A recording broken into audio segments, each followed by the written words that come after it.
kwento, isang love story na nangyari sa kanto. Habang ako'y papunta sa aking trabaho, ay may tumatakbo at bigla na lang kaming dalawa'y nagtabong, ko'y nagdadapa sa aking nadarama. Nang makita siya'y kumislap aking mata. Kahit ikaw tingin, sana ay iyong mapansin nang makumpleto ko ang love story ko.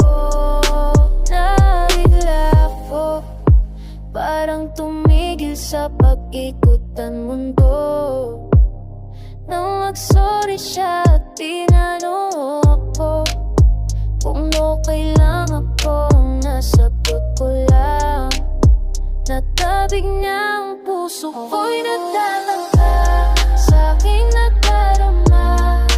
Nang makita siya'y kumislap aking mata.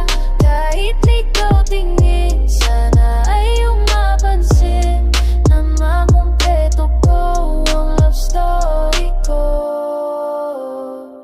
Kahit anong mangyari ay nandyan ka palagi. Mga luhang di ko napigil tumuloy, hinahawin iyong mga ngiti na kung minsan hindi ko lubos. Maisip kong ba't pinagkaloob sa akin ng Diyos ng isang katulad mo.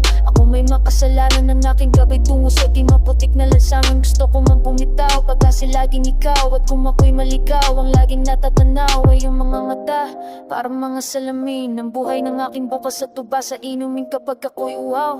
Ako lamang at ikaw, pintig ng aking puso na parang gustong isigaw. Ang bawat letra na bumubuo ang iyong pangalan, paalam na salitang kailan may di natin kailangan. At hindi ko hahayaan tayong daloy magkawalay, palagi kang may karamay. Ang amoy na dumadala sa aking